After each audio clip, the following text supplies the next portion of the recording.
Hey there guys, it's Kim George here from YourChicGeek.com, and I want to welcome you guys to a brand spanking new video. How are y'all doing? I know that it's been a while and I have not been consistently publishing the way that I used to. I have been knee deep into trying to gear up as much as I can for Q4, but that's another time, another story for another time. But I really do hope everybody is doing well. I celebrated my birthday this past week. I can't even believe it. Your girl is getting up there. But I had a really good time, and so just grateful to be here, and grateful to still have you guys that have been with me for a while now, rocking with me. So in today's video, guys, what I wanted to do was to share some best practices for creating book titles. These are the things that I use whenever I am creating my book titles to try to make sure that I keep things in line and to keep my books from being blocked, because I have seen that has been a very topic of conversation. So it's something that I wanted to quickly go over today. But before we dive in, I'd love for you guys to like, share, subscribe, comment, all of that. For those of you that are interested in learning more about building a brand to sell more low content books and creating a series of books to sell to make more money and coins on KDP, you can head over to check out From Publish to Profit. Also, for those of you that just don't have time to do design, maybe you're a coach and you're just too busy, or maybe you're a side hustler that just wants to quickly crank out low content books and sell them on places like Etsy and KDP, you can head over to check out the Low Content Collective. And I have some freebies as well. One is a free masterclass, the link is below, and then one is a free swipe file that includes over 200 types of low content books that you can publish and sell on KDP. So anyway, let's dive off into this video. So again, I've been seeing a lot of videos that have come up talking about blocked books, and I've had this happen to me in the past, and one of the main reasons was due to issues with my title. All right, so now we're going to get into the video, and in this video we're going to talk about the 5 crucial mistakes to avoid when you're creating your book titles so that you don't wind up with books that are getting blocked. All right, so let's get started. So number 1 is not adding your main keyword or the keyword that you're trying to rank for in your title or your subtitle. This is a biggie. You know, Amazon, you kind of want to think of it as a little mini search engine of sorts, or a huge search engine of sorts that people go to when they're looking for something to buy. There are certain words that you're going to be typing in, right, to look for certain things. So say, for example, if you are creating a coloring book for kids ages 4 through 8, you need to make sure that you have that somewhere in either your main title or the subtitle. Now, here's a key, or here's something that is key. You do not have to add this into your title multiple times. You only need to add this into your title once. And that's something that I do see a lot whenever I'm doing coaching and things like that. It's one of the things that I always see. So that is definitely making sure that you are not adding, or that you are adding the keyword that you're trying to rank for into either your title or your subtitle, but you don't need to add that in there multiple times. All right. Number 2 is trying to be too clever and not being clear enough.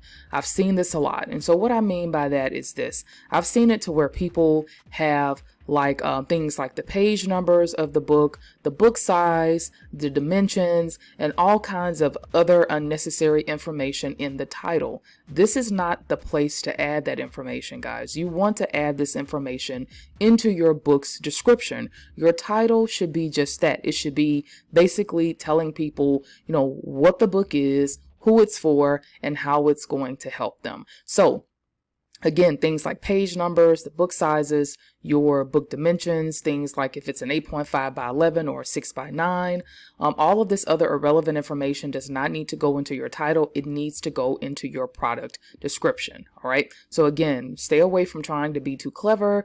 Just be as clear and concise as possible. And then think about it. When you're going to look for a book on Amazon, or you're trying to refer somebody to a book, you know, you don't want to have to tell them, oh, well, the book is called A Floral Planner 8.5 by 11 with 250 pages. This just sounds really ridiculous, right? You want to be able to say, oh, the planner is called the Get Your Day Done, or whatever it is, you know, and it's by this person, and it's over on Amazon. It looks like this, blah, blah, blah, blah, blah. You know, you want to just be able to describe it very succinctly and clearly. You know, you don't want any kind of jumbled words that make it really hard to understand what the book is about and all of that good stuff. So again, steer clear of trying to be too clever and just make your titles as clear as possible. All right. Number 3, and the mistake to avoid, is using trademarked words or the titles of popular books that are selling as your title. This is huge. This is probably one of the main reasons I've seen people getting their books blocked. And of course, when you're first starting out, you know, again, you're going to make some mistakes, but hopefully, you know, this is a big one that you will avoid. If there is a title, guys, that you are not sure about, a couple of things that you can do are as follows. Number 1 is to head over to the USPTO website. This is if you're in the United States, and do a trademark search. It only takes a minute. All you need to do is the title that you're trying to use for your books. You can just head over, plug that title in, and do a search on it to see if it comes up anywhere. If somebody has trademarked that phrase that you're trying to use, stay away from it, just to avoid any problems. Now, if you are, you know, outside of the US and you want to go to a more broader website that you can run a search for, then you can go to the WIPO website, which is the worldwide, I think it's the Worldwide Intellectual Property Organization or something like that. I'm going to put the link below. I may be butchering it, but this is a website that you can also use to go and run a search worldwide to make sure that the title or the words that you're using are not going to be included or not going to be trademarked. Now, we know things like Disney, you know, the titles of popular movies, popular books that you may not be aware of, you know, those things you want to steer clear of. But in the event that you're just not sure, always check your trademark websites and run searches. It only takes a minute to make sure that you're not going to be stepping on any toes or infringing on somebody else's things, okay, or somebody else's products. So just want to make that clear. All right, so number 4 is not capitalizing your title properly. I have seen this a lot where people can sometimes have all capitalized words or words in all titles in all caps, or some of the words are capitalized, some of the letters are capitalized, some words are not, letters are not capitalized, and so on and so forth. You just want to make sure that everything is on the up and up and that things look really professional as they can. So one of the tools that I like to use, this is a free tool, is called capitalizemytitle.com. This is a free tool where you can go over, you can drop in the title that you're wanting to use for your low content book. You can plug it in and it's going to show you, you know, what the title is going to look like if it's capitalized properly. Okay, so I'm over on the site. I decided to just jump on over here really quickly to show you what this looks like.